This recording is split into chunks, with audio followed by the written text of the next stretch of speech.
Vasudevaya. Om Namo Bhagavate Vasudevaya. Om Namo Bhagavate Vasudevaya. Om Namo Bhagavate Vasudevaya.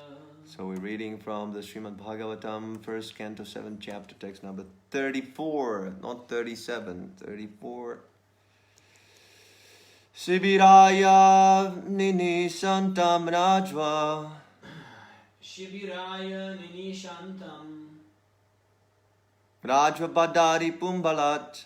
Rajva Badhvari Pumbalat. Praha Arjunam Prakupito. Praha Junam Prakupito.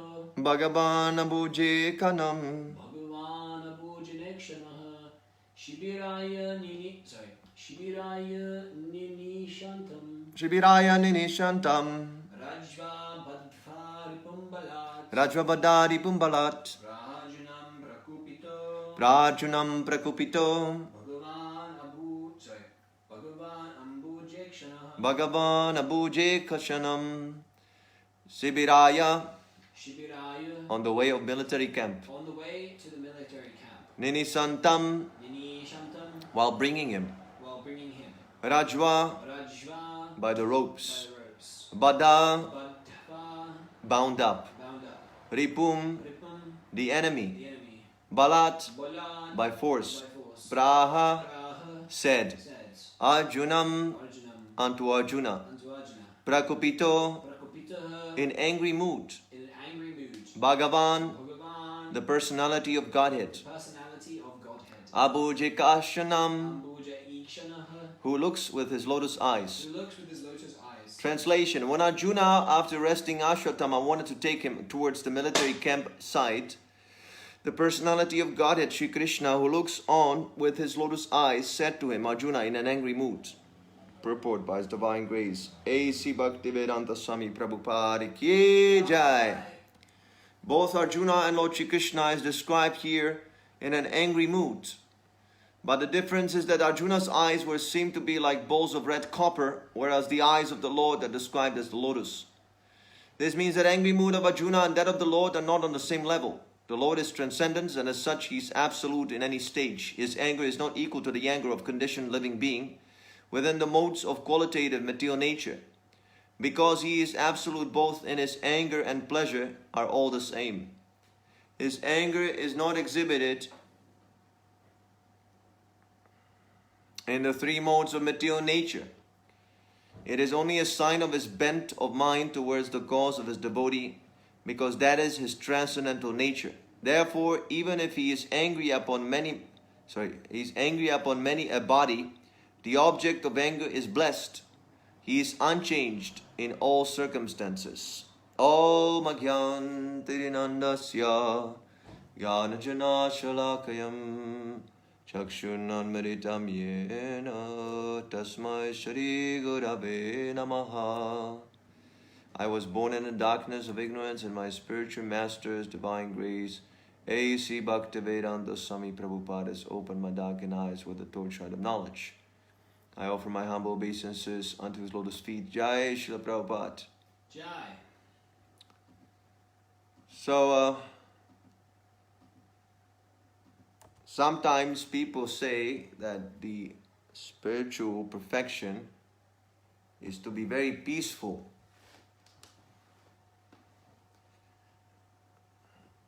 There's been a history of wars based on some religion.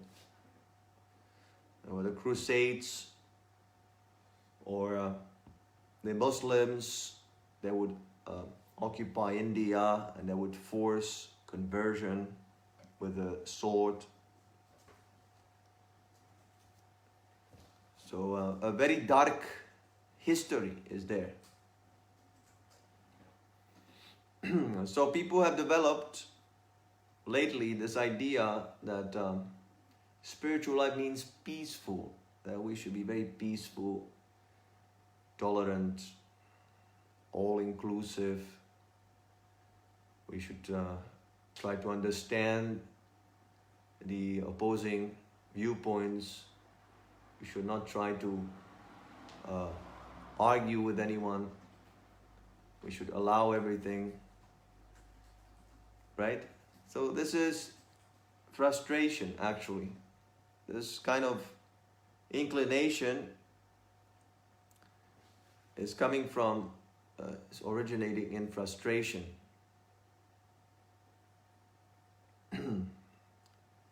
Fighting is the natural activity in the material world.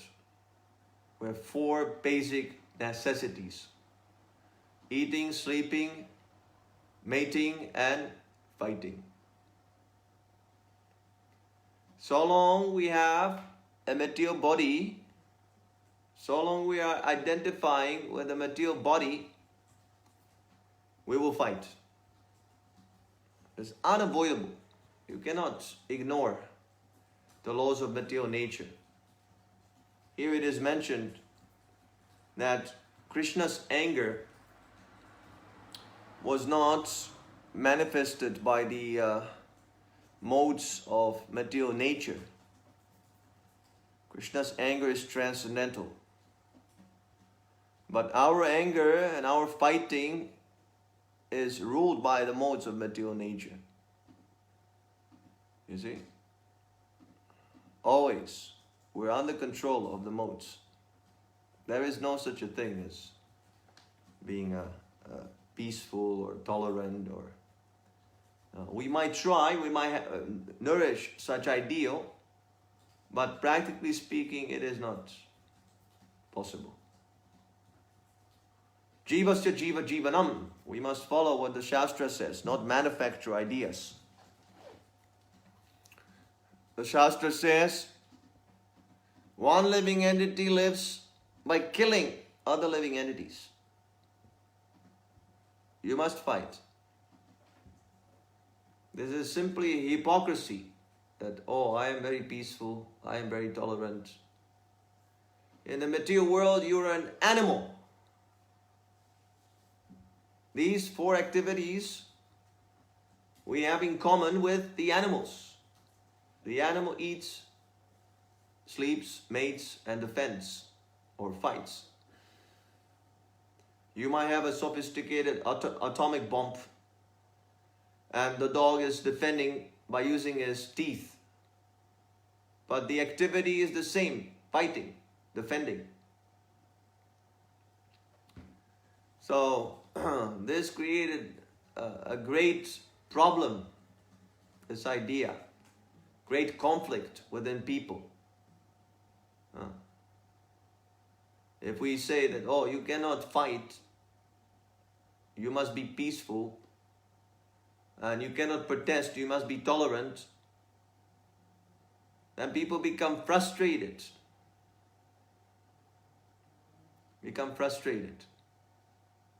And actually, no one can follow these. Everyone is pushing some kind of an idea. Everyone is trying to establish his authority. Even that person who says you should be peaceful. So we can argue back. We say, no, you be peaceful. Don't come and instruct us to be peaceful. You remain alone and be peaceful. It is a foolish theory. So anger is there in spiritual life also. Anger, intolerance, conflict, arguments, they're all there in spiritual life. But they are the source of pleasure. They're always the source of pleasure. Why? Because devotees put Krishna in the center of all these.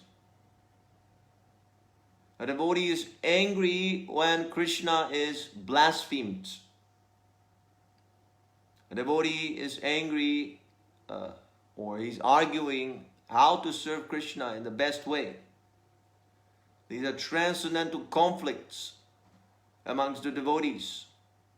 Sometimes you see also various acharyas, they have different viewpoints. You can see also in the purport, Srila Prabhupada sometimes mentions the Sridhar Swami has one opinion, Jiva Goswami has a different opinion. This is not material arguing. This is on a transcendental platform. Both the acharyas, they want to establish Krishna's supremacy. So one is trying one way and the other one is trying in a different way. But the attempt to glorify Krishna is transcendental. It doesn't matter that there might be some apparent contradiction. This is not the perfection of Krishna consciousness. The perfection is that one is trying to glorify. Trying. Always trying to glorify. And if we try to glorify ourselves, I know everything. I know all the rules and regulations. I know all the minute details. In Chaitanya Lila, there is this devotee, Damodar. And he's always very careful to follow all the rules and regulations and supervise whether devotees are following specific etiquettes, Vedic etiquettes. But he gets so much carried away that he starts to instruct Lord Chaitanya. Then Lord Chaitanya condemns him. You nonsense. So this is not the perfection. The perfection is we should try to establish Krishna's supremacy, Krishna's supreme position as the Lord and Master. I might not be intelligent. I might be a fool number one. But I try to establish that Krishna is the most intelligent. And that is my best intelligence. But if I am intelligent, very, very full of knowledge, but I try to go against Krishna, compete with Krishna, then Maya Apratagyana, and the knowledge, whatever I have, is stolen by Maya.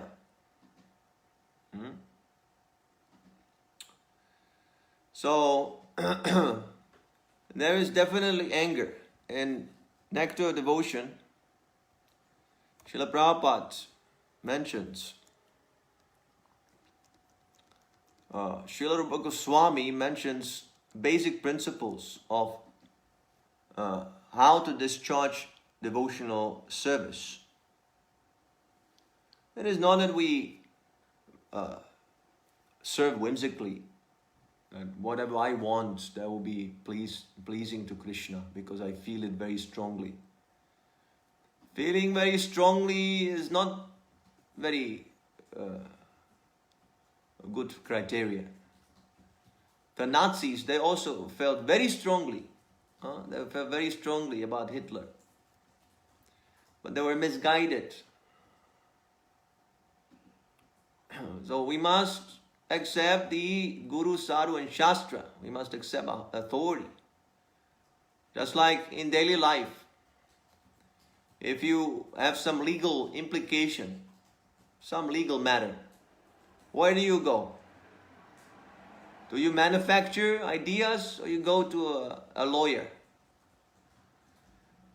If you have cancer, some deadly disease, are you curing yourself at home by going on Google? No, you panic, you go immediately to the emergency. Just like I went, I had these blood clots on my leg. So I had to go to consult the authority. I don't know what is going on with my leg. I cannot walk. That's all I know. Why I cannot walk, how the blood is stuck there, how it is working, I have no idea. I've never studied medicine. So I go and I consult the physician. And he has a machine, he has so many machines. He will check, he will do an x-ray, he has experience, his knowledge, everything. So then he gives me medicine, I can get cured. This is common practice. People are making a big deal out of it. Why should I accept a guru? Why should I accept the Shastra? Oh, this is dogma. So then when your leg is cut off, don't go to a physician.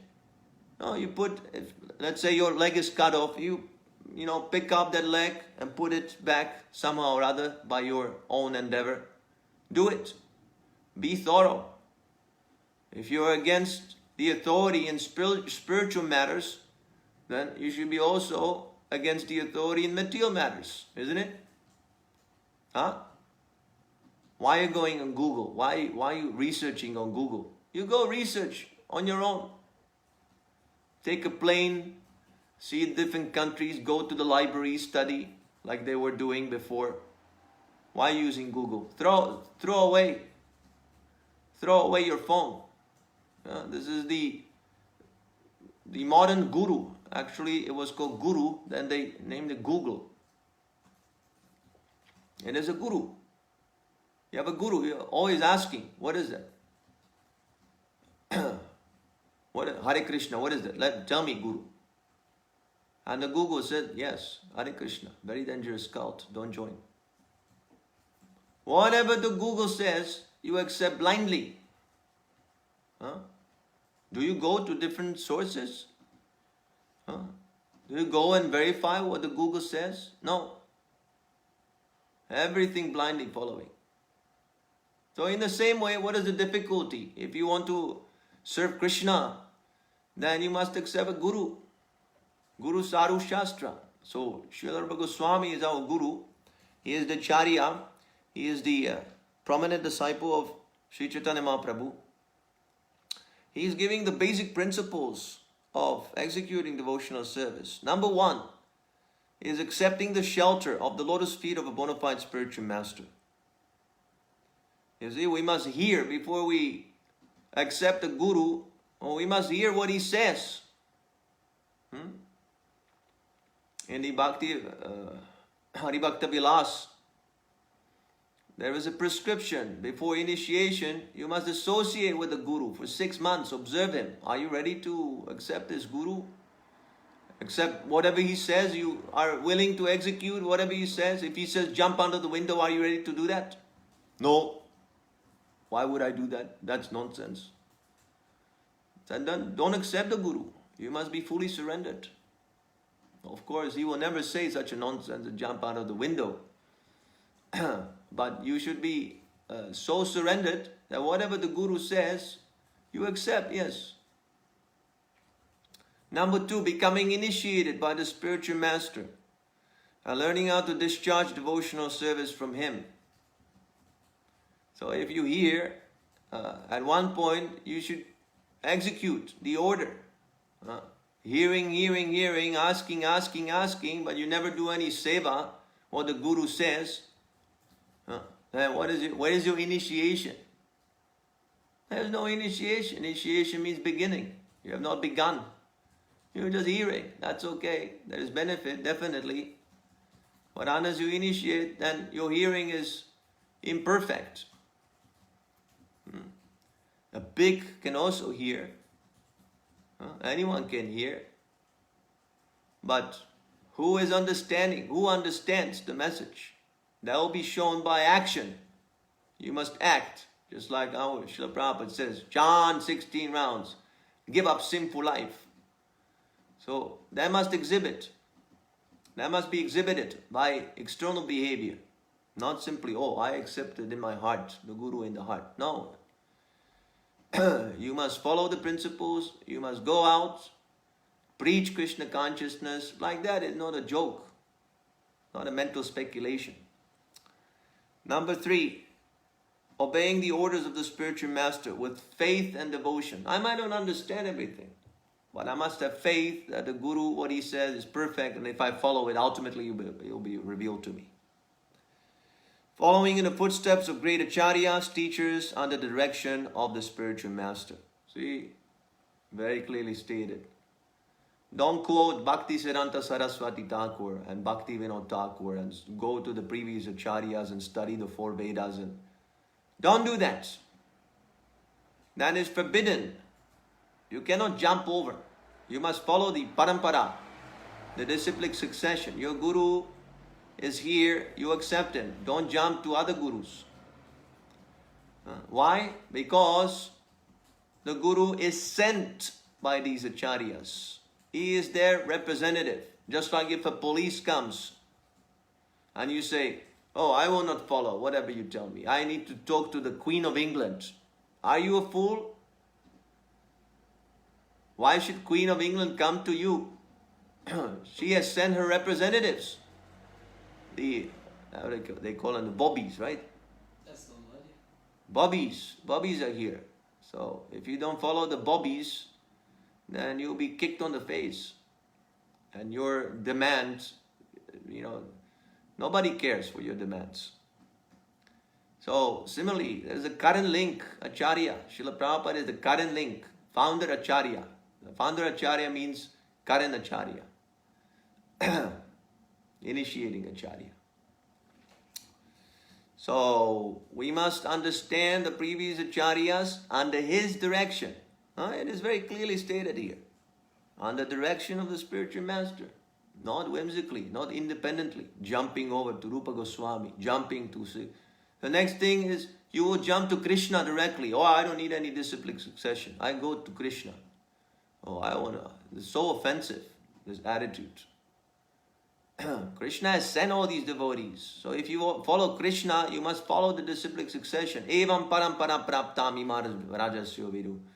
Say kalaneyamad yoganashta parantapa. And Krishna has stated in the Bhagavad Gita that the disciplic succession is lost when the knowledge is lost, when the science is lost. So we have the science, we have the explanations by Srila Prabhupada. That's why he is the spiritual master. 5, inquiring from the spiritual master how to advance in Krishna consciousness. Just like we asked many times, any questions? You have any questions, Prabhus? If you have no questions, then you are not following one of these principles. You cannot advance in Krishna consciousness. If you're hearing, there must be a question. Unless you are insentient.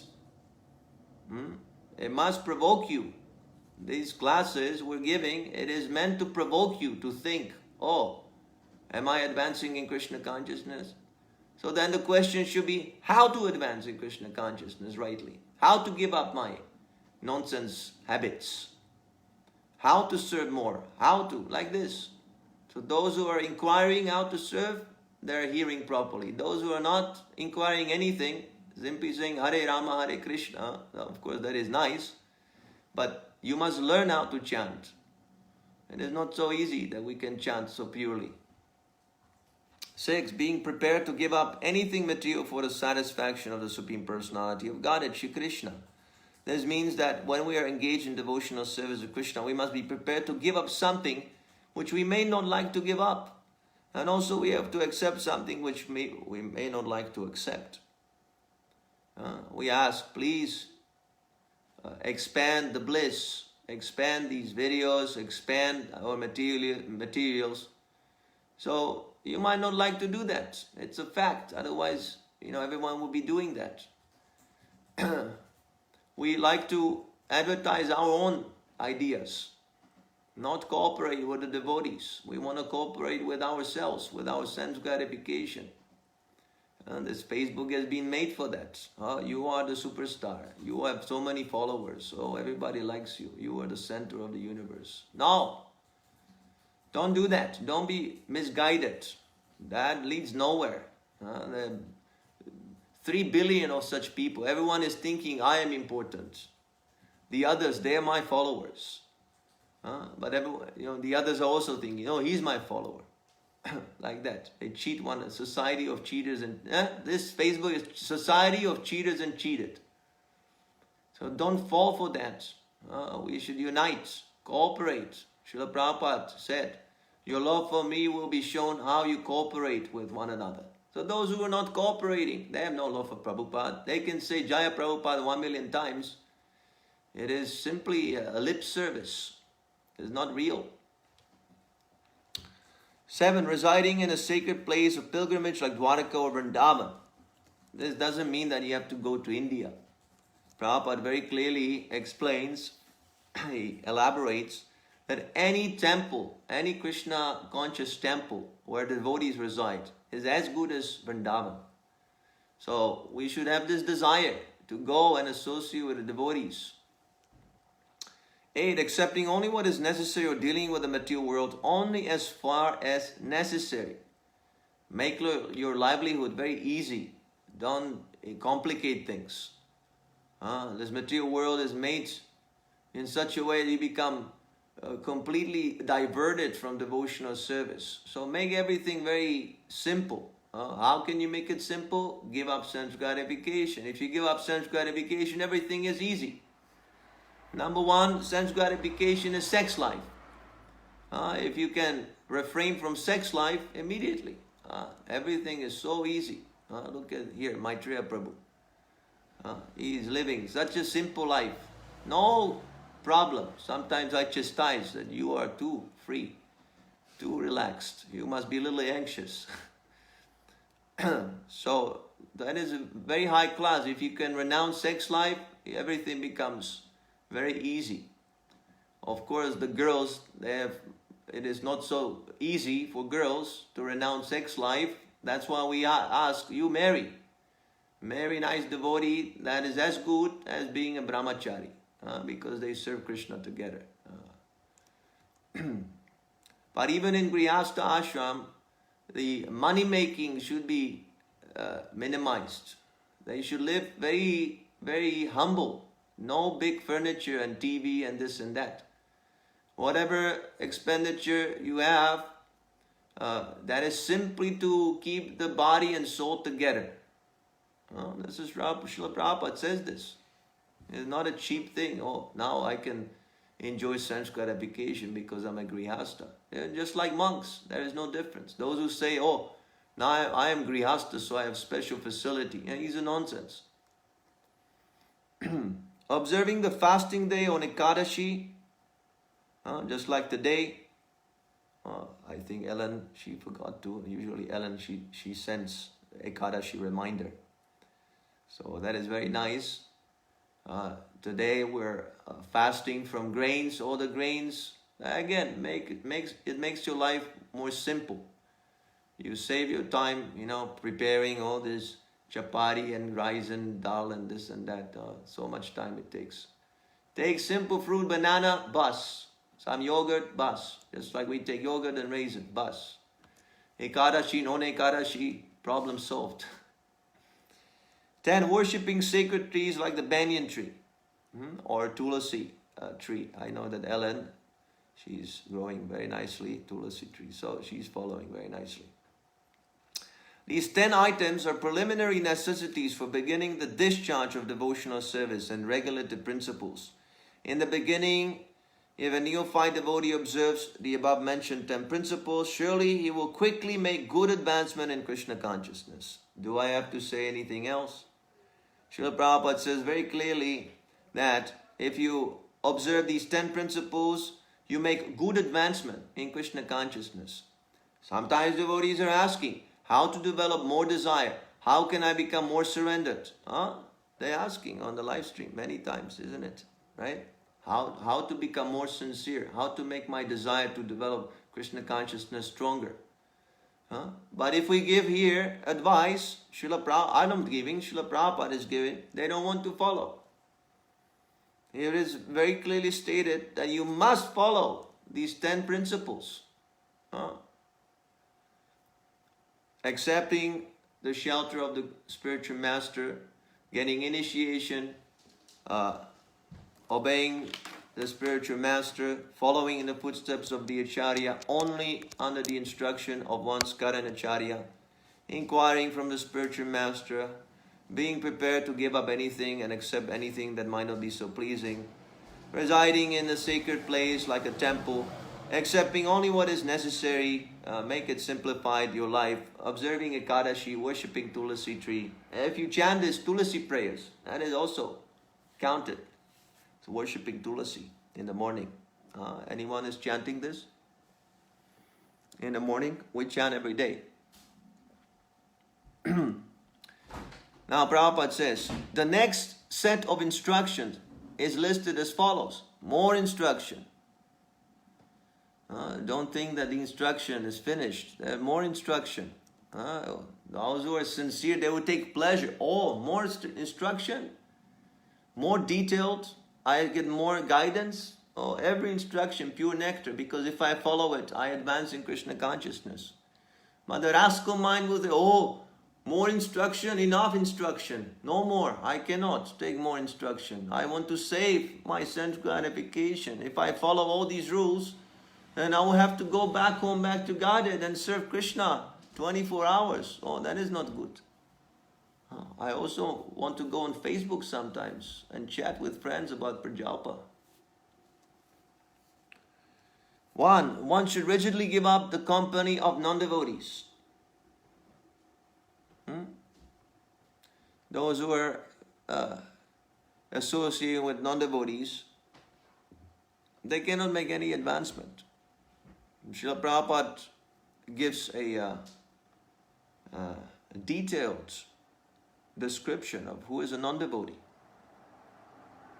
Mayavadis are also non-devotees. Sajiyas, they are also non-devotees. We should not associate with such nonsense, because your devotional service will be hampered. Yesterday we were discussing, those of you who were watching yesterday, we were discussing how the association affects us.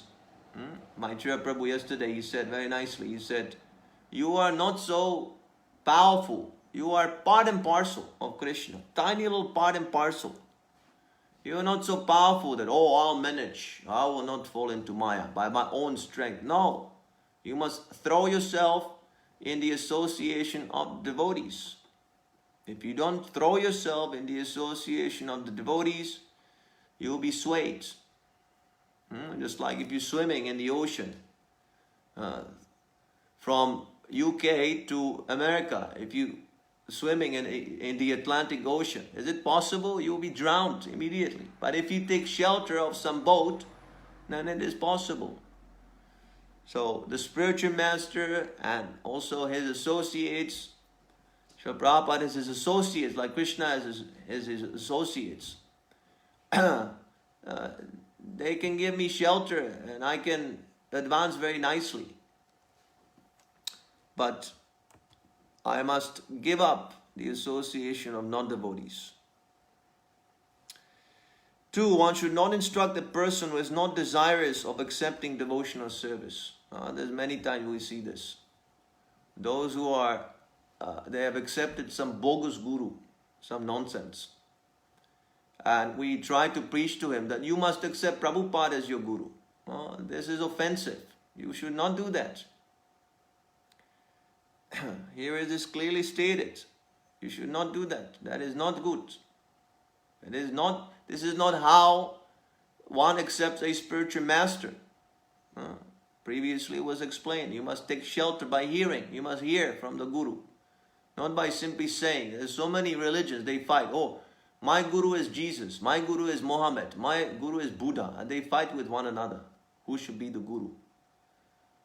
But they don't follow the instructions. They don't hear, they don't read, they don't study, what to speak of following. So first, people should be given the opportunity to hear. Otherwise, why are you unnecessarily agitating their minds? Let them hear. That's why we say you spread this live stream. You send them this live stream. They should hear from the Guru, from Srila Prabhupada. One should not be very enthusiastic about constructing caustic temples or monasteries. This we have to understand in the context. Not that a temple should not be constructed, but temple for sense gratification. If you want to build a temple simply to eat and sleep for your own sense gratification, that is an obstacle. If devotees live there, they follow regulative principles, they preach Krishna consciousness, they should be encouraged. That is very nice. 4, one should not try to read too many books, nor should one develop the idea of earning his livelihood by lecturing on or professionally reciting Srimad Bhagavatam or Bhagavad Gita. There's also, we can see, that person, that devotee has not read Srila Prabhupada's books 10 times over, and he's going to so many different books. Where is the time? Why wasting your time, you nonsense? So many books are there, Srila Prabhupada left behind. It is not enough to read it once. Even that will take you a few years, to read everything once. Chaitanya Charitamrita. Srimad Bhagavatam, Nectar Devotion, Bhagavad Gita, oh, so many instructions are there. So why are you jumping to Bhaktivedanta Thakur and this Thakur and that? Why? These acharyas are bona fide. But you're not bona fide. Because Bhaktivedanta Thakur has sent Srila Prabhupada. Are you not satisfied? You're like a spoiled child. Oh, I don't want. I want something better. Nonsense, number one. One should not be neglectful in ordinary dealings. When the devotees are asking for something, we should not neglect. Should not be neglectful. That is also obstruction in devotional service. You should be very careful observing. If the devotees is suffering, has some health problems or other problems, you should immediately go and take care. That is, Krishna is watching this. Very careful. He's not watching how many rounds you're chanting. He's watching at the crucial point. When it is counted. When it is counted. See, just like when Arjuna was about to fight. There was one instance. But it was a very important instance.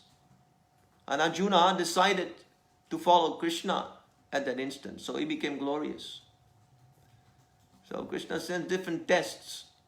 And he's watching how you pass this test. One should not be under the spell of lamentation and loss or jubilation and gain. That is self-explanatory. One should not disrespect the demigods. One should not give unnecessary trouble to any living entity. 9. One should carefully avoid the various offenses. One should carefully avoid the various offenses in chanting the holy name of the Lord or in worshipping the deity in a temple. Sometimes I see that the devotees, they don't even know what the 10 offenses are. They don't remember. This is the first thing my Garbhada taught me. You must know these by heart. 10 offenses every day we repeat in the morning. So those who do not know this by heart, they're not following the morning program. They're not qualified to be initiated. Bas, finished. Observation, concluded. Before one gets initiation, he must be observed for 6 months very carefully by the temple president. Srila Prabhupada instructed like this. So those who do not know the 10 offenses, they cannot remember immediately. They're not following the morning program. So they should not be initiated. 10. One should be very intolerant toward the blasphemy of the Supreme Personality of Godhead Krishna or his devotees. So now we're coming. Now we're coming to the point. Prabhupada says, without following the above mentioned 10 principles, one cannot properly elevate himself to the platform of sadhana bhakti or devotional service in practice, not perfection. In practice, you cannot practice sadhana bhakti. You're not initiated, you're nowhere. If you're not following these principles. So those who tolerate blasphemy against Srila Prabhupada, they are not in devotional service. They're outside, licking the outside of the bottle of honey. So, anger must be used against such offenders. Those who are not angry, they're immediately a suspect. When Srila Prabhupada is blasphemed or devotees are blasphemed, one is not raising hell. Is that an expression? Right. Yeah. Raising hell. One who doesn't raise hell is immediately suspect, motivated. We must immediately suspect him. We must become suspicious. Why is he not becoming angry? He's not genuine. Just like, take example. If there's a mother and a child, and someone harms the child, if the mother is like, well, whatever. What kind of mother that she is? It's a nonsense mother. Any genuine mother, she will, what are you doing with my child, you nonsense? Get out. She will cry, she will scream, she will shout. Sometimes the mother is capable of extraordinary physical power. She can exhibit like a city. You have heard of this before? Yeah. Because of the motherly love. So the disciple also, simply to counteract the blasphemy of his spiritual master, he can exhibit tremendous power. This is very important because that is your Bhakti Lata Bija. Your faith in a Guru is your Bhakti Lata Bija. It's the seed of devotion. Yasya Devi Parabhakti Yata Devi Tata Guru Tasyata Katita Yata Prakashanti Mahatmana. If you have no faith in the Guru, then you will tolerate the blasphemy because you have no faith in the Guru. You don't understand that he is the representative of the Supreme Personality of Godhead. You take it cheaply. Oh yeah, well, he's conditioned, so he should be blasphemed also like me. I'm also getting blasphemed sometimes, right? I'm not making a big deal out of it. Sometimes foolish people, they advise like that. Tolerate. They say, you must be tolerant. You be tolerant. Nonsense number one. So, Narottam Das Thakur, we're going to the previous Acharya through Srila Prabhupada, through the instruction of Srila Prabhupada. He says, Prabhupada mentions in the third canto, 31st chapter, 29th verse, to raise oneself from hellish life to the highest position of spiritual understanding is to transform this lust into love of Krishna. Sri Narottam Das Thakur, a great Acharya of the Vaishnava Sampradaya, said, Kama Krishna Karma Pane. Due to our lust, we want many things for our sense gratification. But the same lust can be transformed in a purified way so that we want everything for the satisfaction of the Supreme Personality of Godhead. Anger also can be utilized towards a person who is atheistic or who is envious of the personality of Godhead. As we have fallen into this material existence because of our lust and anger, the same two qualities can be utilized for the purpose of advancing in Krishna consciousness, and one can elevate himself again to his former pure spiritual position. Srila Rupa Goswami has therefore recommended that because in material existence we have so many objects of sense gratification which we need for the maintenance of the body, we should use all of them without attachment for the purpose of satisfying the senses of Krishna. That is actual renunciation. Another quote from the 4th canto, 4th chapter, 10th verse. Lord Chaitanya, who always preached non-violence, meekness and humility, also became angry when Nityananda was offended by Jagai and Madai, and he wanted to kill them. When Vishnu or a Vaishnava is blasphemed or dishonored, one should be very angry. Narottam Das Thakur said, Krodha Bhakta Dveshi Jane. We have anger, and that anger can be a great quality. A great quality. When directed against a person who is envious of the Supreme Personality of Godhead or his devotee, one should not be tolerant when a person is offensive towards Vishnu or a Vaishnava.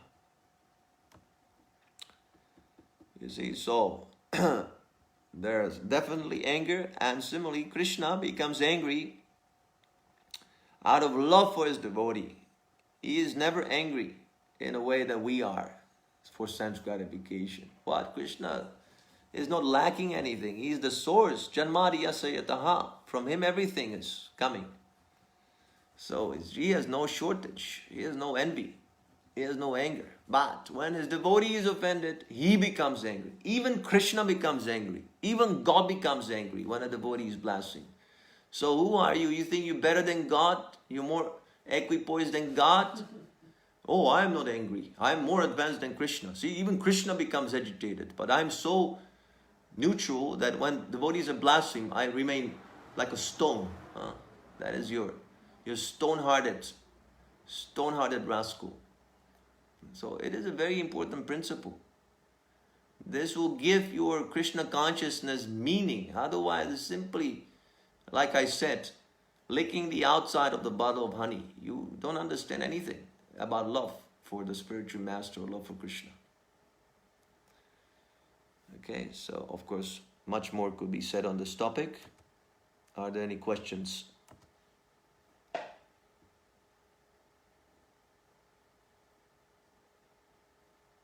Govind Chandragai is asking, how do we get rid of Vaishnava Aparat? Do you know what is Vaishnava? Who is a Vaishnava, first of all? Do you know what it means? You say Vaishnava Aparat. Do you know what it means? Who is a Vaishnava? Who is a Vaishnava and what is an Aparat? That must be defined clearly. Otherwise, you might be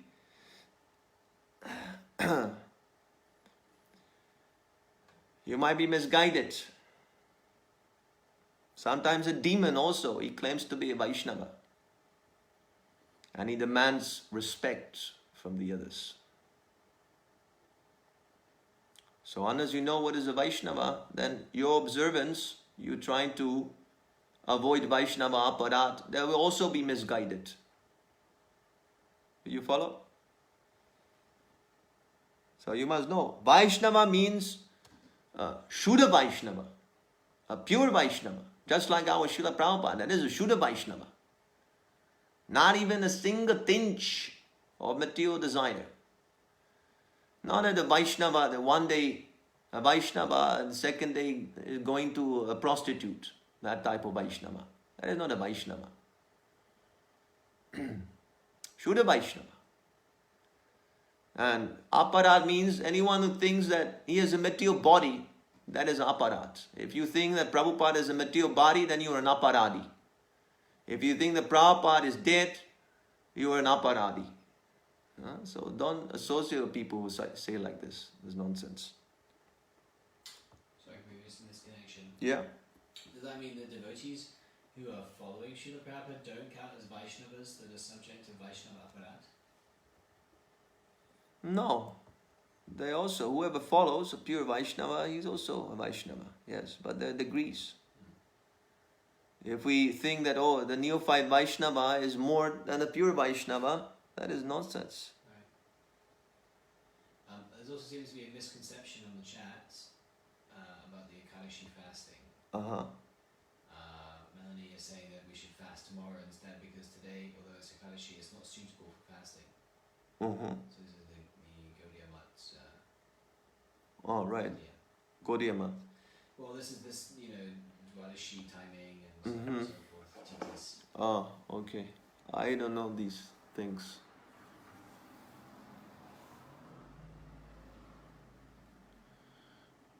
Even if you miss the Ekadashi, you can follow the next day. So it's okay. Don't worry about this. Ekadashi should be used in Krishna's service. There should be chanting and hearing continuously. This is the Ekadashi. This is the important. If you do it the next day, it is not such a big offense. Actually, Srila Prabhupada also, he would do like that. There's a conversation, 1977. The devotees, they missed the Ekadashi. So Prabhupada says, it's okay, we'll follow tomorrow. So some adjustment can be done. Yeah. See, I said that you should make the calendar, the bliss calendar. That would solve all the problems. Yeah. It is possible that it is not suitable for fasting, but it's not so important at the same time. Okay. Grantaraj Srimad Bhagavatam ki jai, Srila Prabhupada ki jai, Thai Gora Premanandi.